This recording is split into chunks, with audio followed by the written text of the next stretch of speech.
This video is brought to you by HalloCasa. Our tool transforms independent local real estate agents to global real estate agents. Create your own profile for free and get contacted by international investors. Sign up with the link in the description. Hello and welcome everyone to our 211th session of HalloCasa. My name is Michael and today I'm talking to Ann-Marie Lurie. Ann-Marie is the chief economist at the Calgary Real Estate Board, where she has been shaping the organization's economic insights and market intelligence for over 14 years, with more than 2 decades of experience spanning commercial brokerage, pension investment, residential market analysis, and multi-family underwriting. She brings a unique perspective to understanding the macroeconomic forces influencing real estate markets. At CREB, Ann-Marie provides strategic insights and economic analysis, housing market forecasting, and risk assessment, helping position the board as a trusted and credible voice in real estate economics. Her expertise has made her a go-to resource for stakeholders ranging from policymakers and developers to media and investors. Ann-Marie, thank you so much for coming to the show, for your time today. I hope I gave a good introduction about yourself, but why don't you introduce yourself with your own words? Sure. So I have been working in the real estate industry on the analysis side for all of my career, just working really in different aspects. So as you mentioned, I've done on the higher end commercial stuff and pension investment, right down to the residential stuff. So now my primary focus is really assessing what are the economic conditions that are influencing our local housing market here in Calgary and actually all of Alberta, really, for that matter. So that's really my focus right now, and understanding those dynamics that are impacting the residential real estate sector. Do you just run big data and numbers and try to extrapolate from historical data towards the future, or what for data sources do you use in order to run your analysis? So I guess I break it out into 2 levels. There's all the economic data. So that would be stuff that we get from Statistics Canada. So looking at things like population growth, migration flows, interest rates. Those are really important as well. So understanding what's happening in the interest rates and lending rates in the market, as well as understanding like the dynamics that influence housing. So thinking even about employment. So I'm always following employment stats. So I'm looking at all those kind of key economic factors that influence. And then we have our resale data. So because we are a board, I work at a board, we have access to all of that MLS sort of resale data. And within there, I'm doing a lot of statistical analysis on the housing market. So I will be breaking things out by property types. Oftentimes residential real estate, they just group them all together. I don't think that's always the best way to do the analysis. So we break it out in various housing types. So I'll look at how are detached homes performing, how are condo markets performing. I'll look at things like sales. How many listings are on the market? What's active versus what's new? How quickly are they turning over? Of course, then looking at price movements as well. So I take and I translate them into how does that relate to what's happening in the economic conditions. So I do run models. I don't know if I'd call it big data per se, but more so that economic sort of forecasting models is what I look at often. Do you have some key KPIs or key performance indicators where you go in the morning and you have your, imaginary dashboard and say, oh, this is up and this is down, or some, news data where you say, okay, thumbs up, thumbs down? Is there anything which gives you a good heuristic and an anchoring element so that you know a little bit like what the trend is? For sure. So I would say that on the real estate side, so specifically looking at the real estate data, there's certain measures that we look at. One of them is a month of supply. So this really looks at how much inventory is in the market between what versus what has been selling. I'll also look at a sales to new listings ratio. And why I look at that is because those numbers can give me a really good indication on how prices may move. So that's like that's like my base level of what I'm looking at to try and understand how that could influence prices. Obviously, if there's a lot more supply than demand in the market, that tends to have downward pressure on prices. Meanwhile, if that number is really low, like what it has been in our market for some time, then that tends to cause a lot of price growth. So that's my base level of what I'm looking at. When I look at economic indicators, because this data it doesn't come out that often, right? So usually like the lowest frequency is monthly. So one thing that I do tend to look at a little bit more, especially in our market, because we are pretty reliant on the energy sector. So I will look at things like what's going on in oil prices. How are they moving? How are they trending? What factors could influence them? What does natural gas look like? So those are those like broader base numbers that I can actually get in between like actual readings of employment and things like that, that I will look at to really give me a gauge of how does the market look today? What's happening in the broader economy? Are there things trending differently than what we have seen? And of course, I always do a quick scan of, is there anything happening in the economy that I need to be worried about or what's changing? So I'm always looking for that. And we have to remember that, especially in real estate, those things can impact confidence, right? So it's oftentimes that, what actually happens, what plays out in the market over long term has to be based off fundamentals.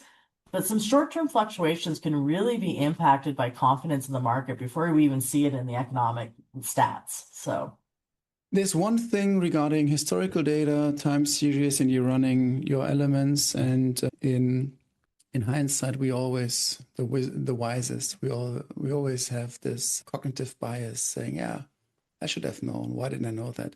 And then there's the skill of also forecasting, of extrapolating the data and saying, "I'm looking to the future." Have you found yourself, or let's say, how many times have you found yourself throughout your career to say, I didn't expect that, like the market should actually go into that direction. And for whatever reason, even though all the signs are there, it's just not happening. Is that something common, or is that actually where you say, no, I'm actually really outperforming the market. I know exactly what's going on. I wouldn't say we ever know exactly what's going on at any point in time, but some of the challenges is because the data is so lagged at times that it is difficult to see that if that change happens. So I would say that we've had some major events that have, for example, the pandemic. I don't think anyone could have expected a pandemic, first of all, and really how the market would flow through the pandemic period and after the pandemic period, because it was such an uncertain event. That was a very difficult time in forecasting, and there has been some surprises. And of course, usually the other surprises come as economic shocks. So things that weren't expected is typically when you see, that's usually when forecasts all go completely out the window. I think this year is also a great example. I don't like in Canada, when we had the US, tariffs and trade issues, that caused a lot of uncertainty. Now, we had somewhat known that there'd be a lot of uncertainty, but it's really difficult to model in how could that uncertainty impact market conditions. So sometimes you're making your best estimates based off that information, but of course, a lot of it will depend on how do things actually play out. And then there's also the random factor of maybe you have a policy change that you were not anticipating, and those things also can cause various changes in our market. So anything that restricts or improves, like for example, we had policy that all of a sudden decided to bring in a vast number of migrants. So we had international migration numbers that hit record levels. Well, that was something that was a policy-driven factor. Again, you wouldn't have been able to predict that 4 years ago because that policy change came. And then all of a sudden when the policy stopped, then that has its other implications, right? So oftentimes I say forecasting is an art to many ways. Like you can look at all of these indicators and see how you can try and model them best you can. But when I take a modeling approach, I also remind people that be aware of those circumstances that are changing. And that's how I always have a risk assessment of things that could cause the market to go stronger or weaker than expected, and to be aware of what can drive it, especially in times of uncertainty or changes. I'd say that when I look back, for our forecasting history has been pretty strong in terms of our ability to predict the market. Housing is also, in many ways, because it's lagged, it does make it a little bit more stable in terms of forecasting ability just because of that lag factor. But I would say that always look at here's the upside risk and here's the downside risk, and be aware of what can drive those things to change. Because as I said, forecasting it, you can have some random events that you weren't expecting, and that can change how your dynamics shift through the year. And of course, there's a seasonal factor.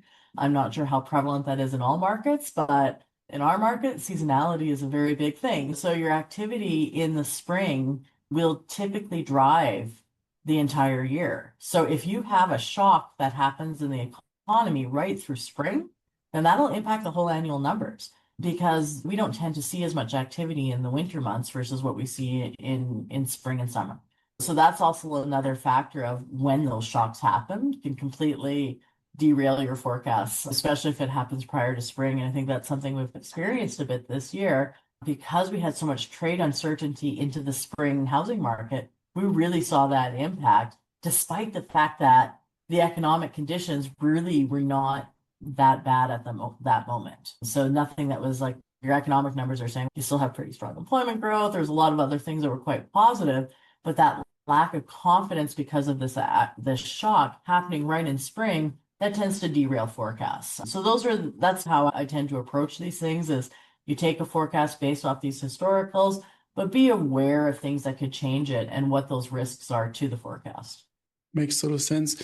How do you regard right now, in a nutshell, the real estate market, if you can summarize it, in Calgary and Edmonton, the biggest cities in Alberta? I think that when we look at our cities in Alberta, and Edmonton and Calgary are where most of the activity does tend to happen, I would categorize our market as, again, very different from the rest of the country. So every market has its own unique sort of situations. Now, with all the concerns in terms of trade that is having a broader impact on the Canadian economy, Alberta has been more sheltered to some extent because of the fact that we tend to be more energy reliant. So whatever tends to happen in the energy sector tends to impact our economy far more than the rest of the country.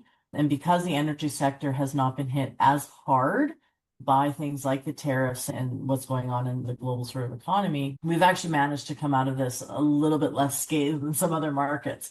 And because we haven't had necessarily that same impact on employment, our market has actually been fairly stable. Now, one thing I want to put out to that is that we have come from a market, we've had a massive amount of immigration into our province over the past 3 years. Those levels are slowing because the federal government did reduce the number of international migrants coming in.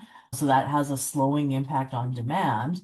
At a time where our supply was finally starting to catch up, because we went through 2 years here where we had no supply, really strong demand, fast rising pricing. That was already expected to change this year and to move into a much more stable environment. And we're already seeing that. But what it's also done is we're seeing certain pockets of the market where we're starting to see shifts. And part of that is more on that condo style product. Again, our market is really divided in, you've got detached homes, which is primarily, that still is the majority of the activity tends to be on the detached homes. But as our cities grow and we have a higher population base, we're seeing much more of that density happen. So we're seeing a shift towards more condo style product, row homes.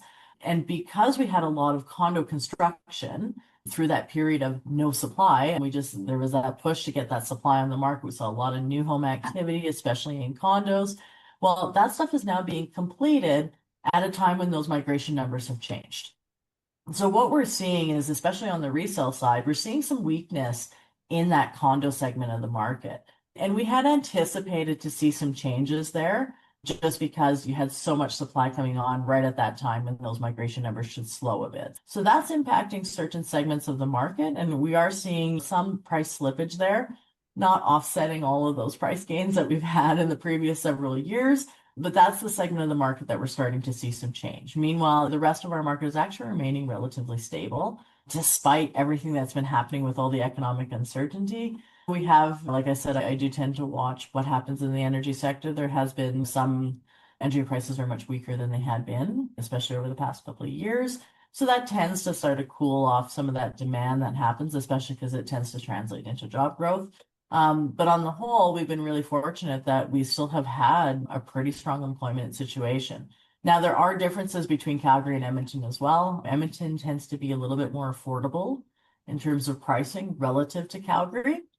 So it's almost like they've still continued to see that growth. So their market has still been really undersupplied. They're just now starting to catch up with that level. So they're seeing some stability play out now, whereas Calgary, we started to see that stability coming in the second half of last year. So there's been some changes for sure, but for the most part, especially when we compare ourselves to a national picture, we're in a pretty different situation than some cities that have seen a lot stronger adjustments in prices due to oversupply and weakness in demand. So little differences here. So we're just moving into a market that is much more stable and much more better supplied compared to really what we were dealing with over the past several years. You just mentioned Trudeau's immigration bill, and for the international audience, what is it and what's also the status there right now? So it was over several years that we brought in a lot of, like over 1 million migrants, over international migrants, over a very short time frame. So what happened is they've actually scaled back on those numbers Now that's Canada-wide, right? So it also depends on where those migrants flow to, right? Those numbers have now been scaled back a bit. So what that means is that we're seeing a slower number of international migrants coming into Canada versus what was being allowed in those previous years. So that has that impact in terms of when new international migrants come here, we tend to see that impact on rental because they're not buyers right away. They start off in the rental market. And what happened is through that period of really high international migration, our rental supplies went to nothing. So there was no rental anywhere. Rental prices were going up. So they have scaled back on those numbers now. Now, and again, we don't know if this is short term, like we'll see. But those numbers are much lower now with our new government. They have made these adjustments. So now it's into something that's a little bit more normal. We always do get international migration, but just not at that same pace. So with that retraction, what we're seeing is that's allowing our market almost time to catch up with supply. Because when we had that sudden rush, that really wasn't expected. It just, like I said, we had no supply in the market. And this was really across the country where everywhere international migrants came in, that rental supply really fell. Some markets have a harder time adding supply. One advantage Alberta has always had is that because we still have a lot of land, we are able to add rental supply. And there's a lot of policies put in place to encourage rental construction to help meet that demand. So already we're seeing that impact now that we have slower international migration. Our rental markets are starting to stabilize more because we've had more supply coming on. And now we're just seeing that pressure come off rental rates. We had a period where rental rates were going up 20% per year. So now they've come off a bit from there. They're still higher, but again, context depends on where you're from, right? Alberta does have an affordability advantage in the fact that because in part we can add supply. So our rents tend to be lower than some of the other major cities in the country just because we can do that. So I think on that international context, yes, it's lower, but back to more levels that we traditionally see. We still allow in international migration. That hasn't changed. It's just the amount has changed. And they really did change some of the things with even temporary migrants and things like that as well. So they just scaled back on some of those numbers just to, I think, in many ways to allow our market to catch up. You just mentioned rental prices. Give us an overview. What's the price for Calgary versus Edmonton? Give us maybe also like the unit of measurement, two-bedroom apartment. You can choose freely. What is it so that we have an idea there? Sure. So rental rates, Canadian dollars, they do tend to range on average. We see in Calgary for a two-bedroom apartment is just around 2,000 on average. I mean, it obviously depends on property type. Detached homes would be a little bit higher of a rental rate, but 2,000 is your typical sort of average two-bedroom. In Edmonton, I would say it's lower than that. It's under 2,000 per month. And again, if you compare it to another major city like Vancouver or Toronto, that might be closer to 3,000 a month. So that's just some perspective on what our rental rates are. At the same time, you can still rent, there is still like if you got a one bedroom, it's obviously much less, and still people rent things by the room. So there can be a wide range. And one of the challenges is in rental data, especially in Canada, we could use some better rental data. It's getting a little bit better over the years. We're starting to see much better measures. Those asking rents are, and at some point they were actually above 2,200 a month. They have been coming down. I'm now starting to see some two-bedroom wood frames in the 1,800 a month. So we have seen some of those shifts. So there is some wide range within the market, but that's generally that sort of expectation, at least in Calgary. Like I said, Edmonton tends to be a little lower. So you would be under 2,000 a month for an average two-bedroom unit versus Calgary's really at that around that 2,000 mark. But those trends have pushed down a bit, especially if it's a wood frame versus a concrete build. What is the average salary for someone, let's say in Calgary, white collar, and then in Edmonton, so that we have also like that in perspective? Median income is really the one measure. It's here, your family, like the average family income, like median family income would be, I think it's over 100,000 per year. I have to say there is quite the range. And Edmonton and Calgary aren't necessarily that different. We are more white collar in Calgary, but again, the pay tends to be higher. Family incomes in Alberta are amongst the strongest out of all the provinces. So we actually have a more affordable sort of housing market in terms of pricing, in terms of both rental and ownership versus relative to our incomes. So we tend to have higher incomes here. And again, there's a pretty broad spectrum. obviously, but median family incomes here are in around that 100,000 per year level. Again, it's not measured that frequently. That's just the nature of how our data is. But generally, we are higher than every other province. So that's one of those advantages to our province in general, is that we still have pretty high incomes and relative affordability compared to a lot of other locations. And it's a good ratio. It's 25% around salary versus rent. So there are definitely many cities in the world, across the world, where you pay up to 40 or 50%. That's actually quite healthy. That's right. And there's been many ratios that have been calculated on that relative affordability when you look at that percent rent versus your income. Edmonton, again, by far more affordable than Calgary, for sure. Calgary, they skirt with some of that higher ratio at times. But because of some of these adjustments, we are looking a little bit better now. And usually I think that nice numbers were around that 30% range. So we have been a bit on the higher scale in Calgary, but things have started to change a bit. But yes, definitely much better than some of the other markets that you see, especially larger cities. And I think sometimes it's perspective too. We're much smaller. Calgary's got a population of 1.7 million. So we're not at that same level of population as some of these cities, at least not yet. And we do have the advantage that we still have some land that we can develop on. And oftentimes that's where I've always find when I look at international stats on housing, I always find it interesting because, again, it's that composition. A lot of those other major cities, they don't really have a lot of detached homes that account for their pricing. They have much more higher density homes that really account for those ownership market versus our market, which tends to be, again, much more of that lower density, just because we don't have the population base yet. Absolutely. And since I talked to people from around the world, Portugal, for example, probably you get the same, like 2,000 Canadian dollars equals to 1,800 equals to 1,000, 1,200 euros. But the salary or the minimum wage is a totally different ballgame. So there you have a lot of pressure, while, again, it sounds very healthy to me. It does. And I mean, there still is a range within that. So what I often try and do is I try and break out, okay, what share of the population falls into various income categories?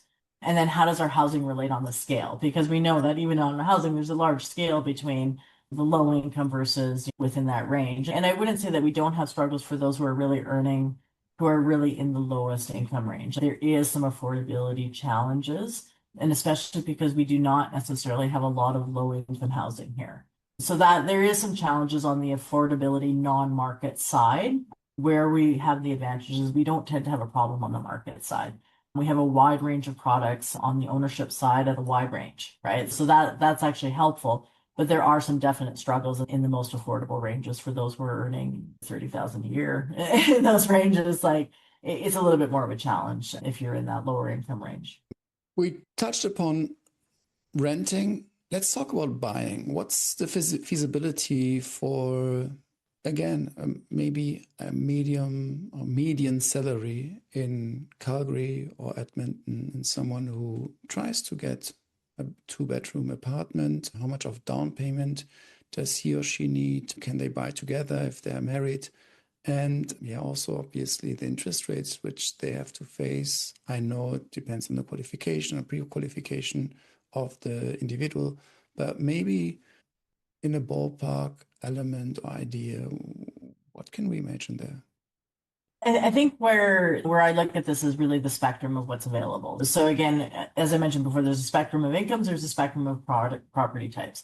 Our most affordable product is always been that apartment style condo product. Okay. So this would be, and it can range from, for a 2-bedroom, typically we see that for ownership in that 330 to 350, of course, depending on age. And depending on location, you can still get a condo in our market in Calgary in that $300,000 range, 300 to 350 range. That's that typical home for that 2-bedroom sort of condo. So that really is our most affordable product. And from there, it moves up. And even within them, there's always ranges throughout. So that would be, there still is some, there you can get condos in the 200,000 range as well. So again, depends if you're wanting a 1-bedroom or a 2-bedroom.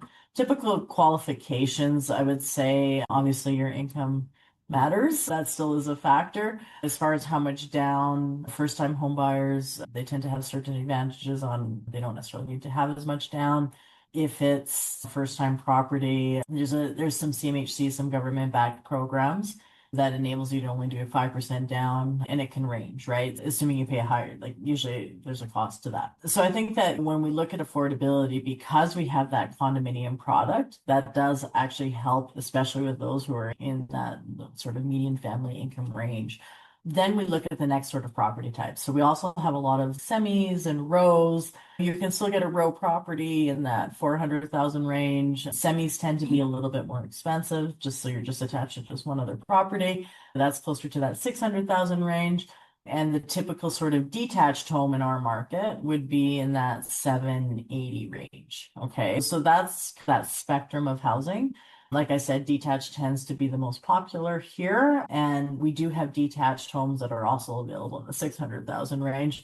In Calgary, it's pretty hard to find anything in the lower ranges of detached. It does exist in Edmonton. So in Edmonton, you can still find detached homes that are in that 500, 400,000 range. So again, that's why I was mentioning their affordability is a little bit better than ours. They also have more condos that are available under 200,000.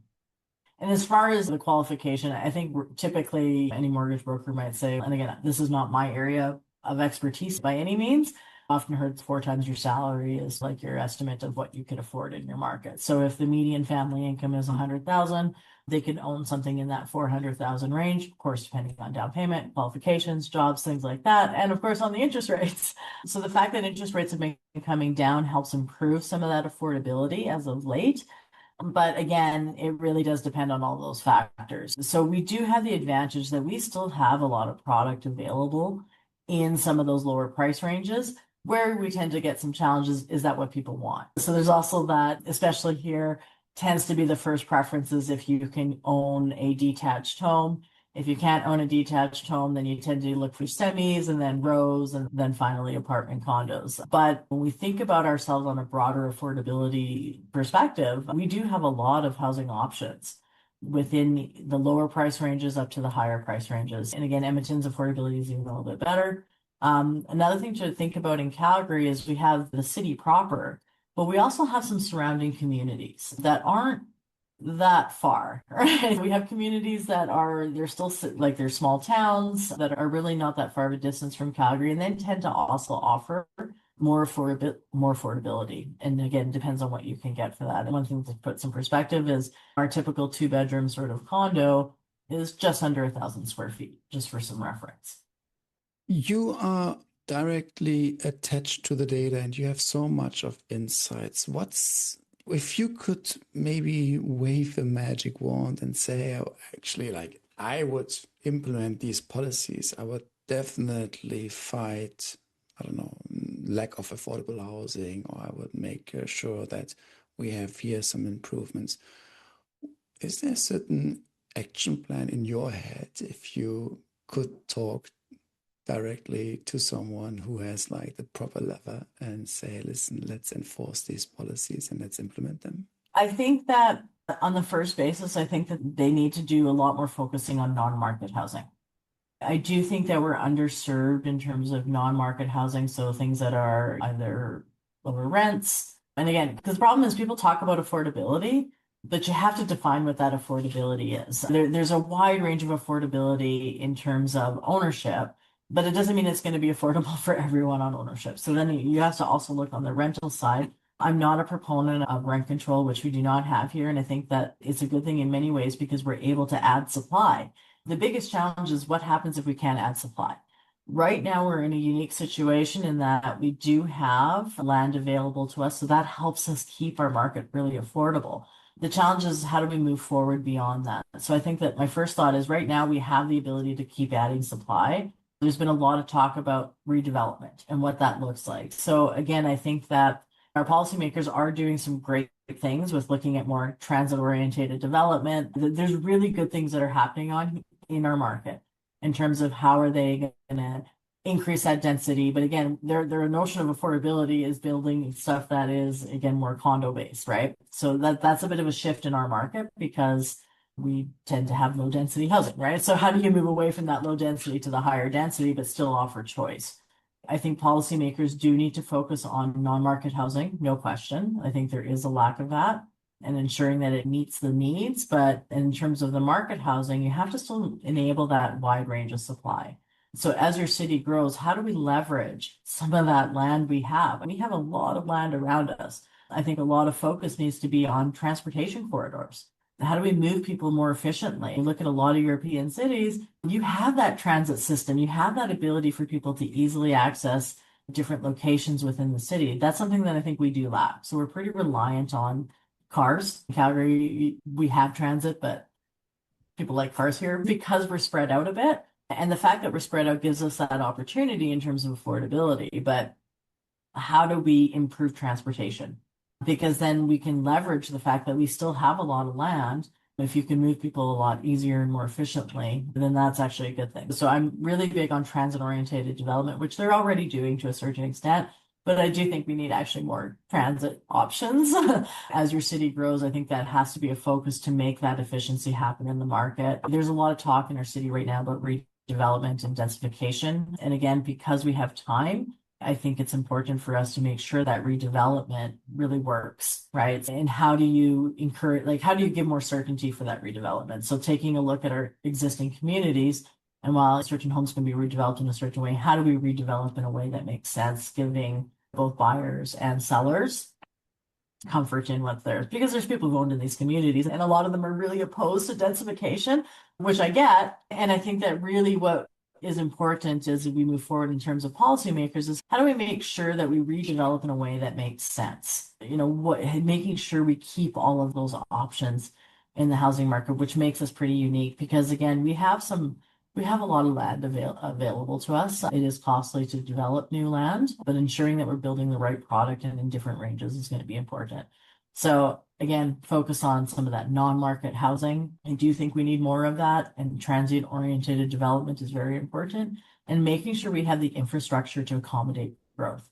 We've seen what's happened when you have a sudden spike in population. And this is nothing new for Calgary. We've gone through this before, where we have periods where there's all of a sudden spike in population. We have a lack of supply. Everyone complains about affordability because there hasn't anything available over a short time frame.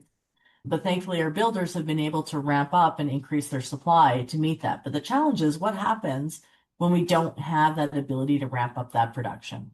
So that's where that time needs to be spent now, focusing on what does transportation corridors look like? What type of investment is needed? Where can we focus certain types of development to meet growth in population? And again, I think that some of our policymakers have done really great work on this. I wouldn't say that they haven't.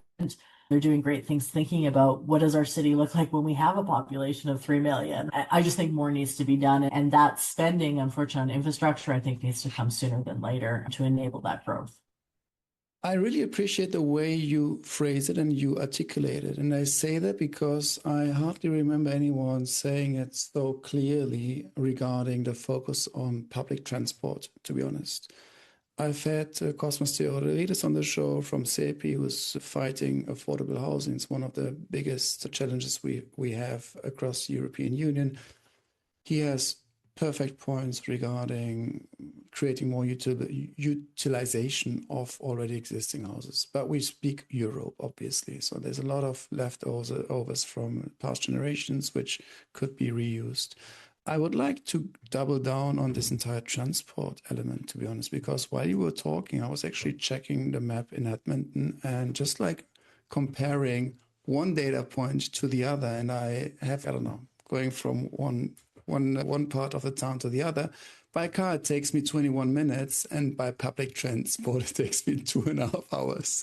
So I believe this is maybe an element or an indicator which should be used when you go to the government and say, listen, we want to achieve a certain ratio between going from A to B by car versus public transport. And the ratio shouldn't be higher than, I don't know, an imaginary number.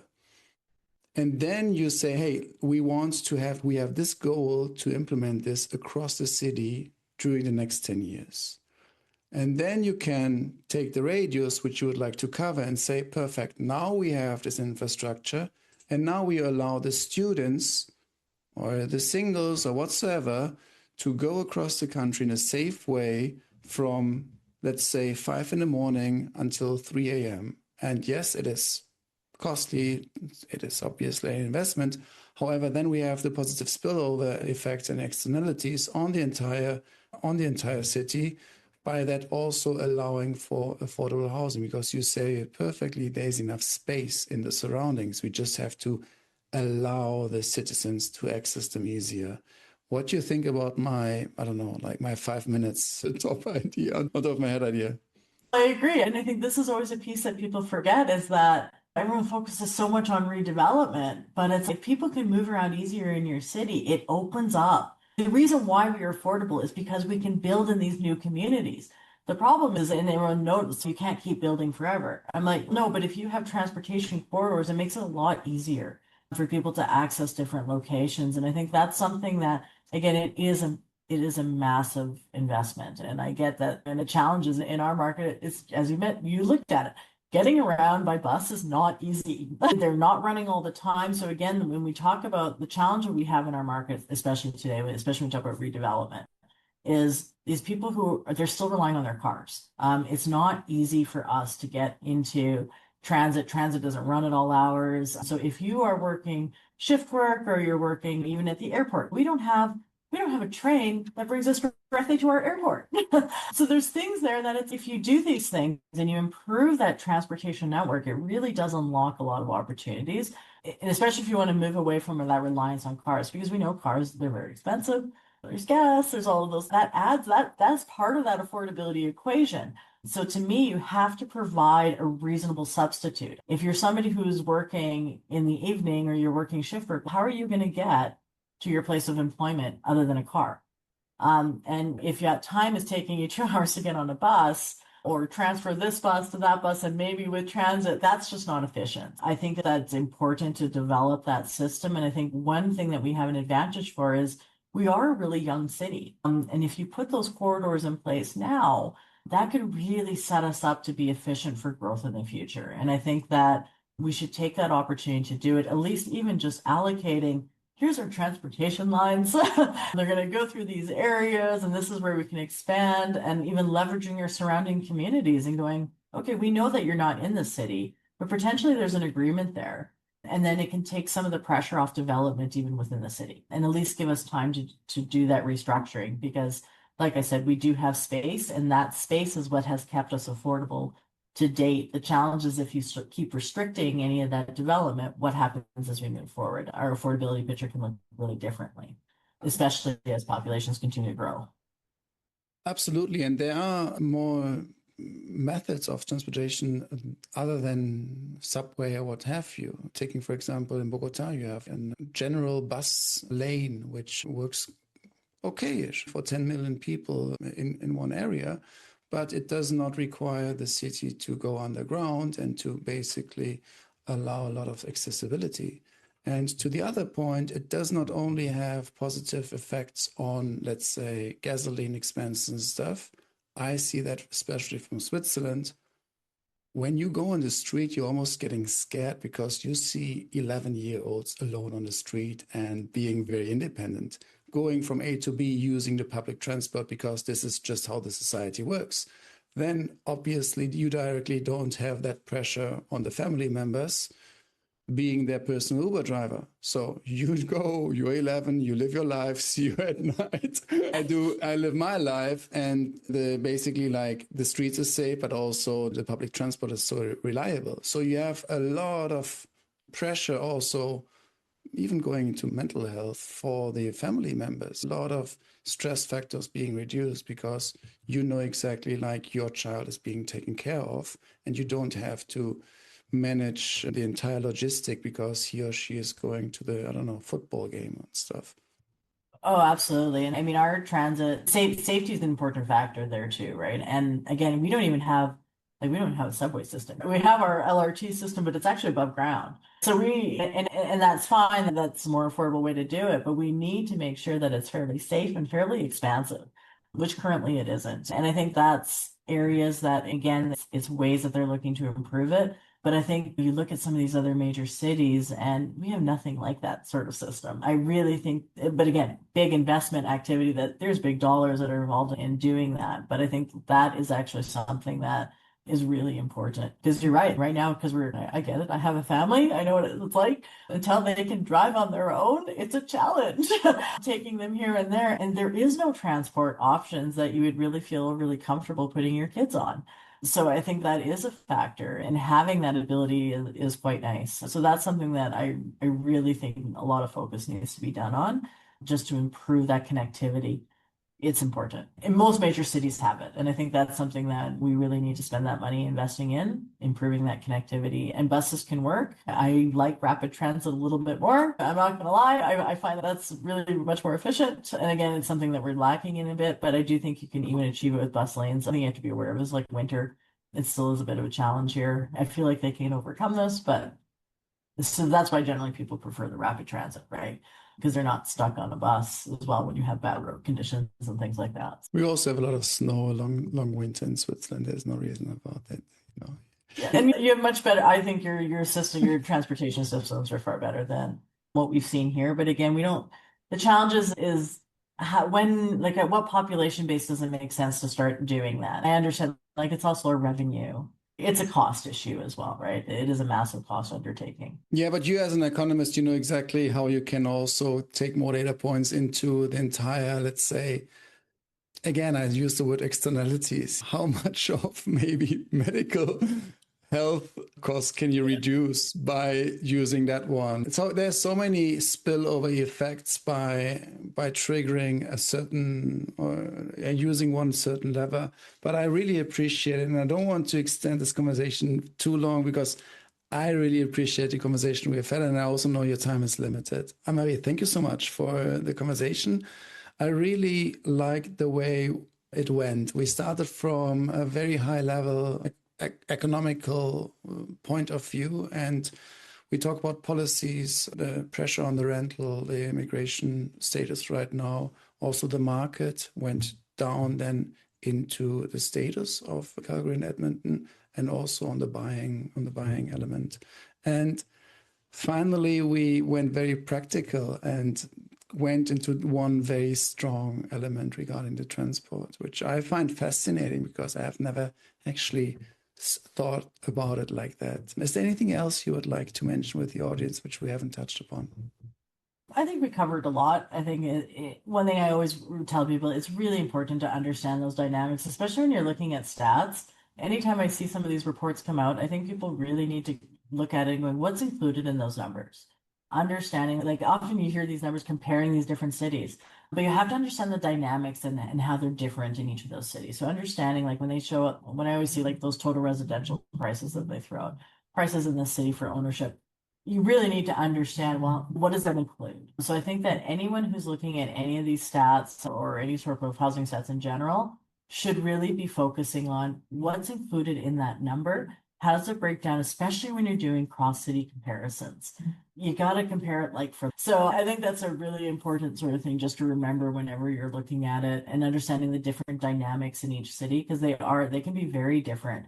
I often hear people talk about national trends, but I'm like, there's a big difference across the country, and maybe it's not that way everywhere, but I'm like, Canada is a wide country with very different circumstances depending on what part of the country you're in. So I think that's just an important thing for anyone to remember when they're looking at how activity is flowing in different markets. Perfect. Thank you so much for your time today. Yeah, sending the best regards to Calgary, and we talk soon. Big hug. Thank you. This video is brought to you by HalloCasa. Our tool transforms independent local real estate agents to global real estate agents. Create your own profile for free and get contacted by international investors. Sign up with the link in the description.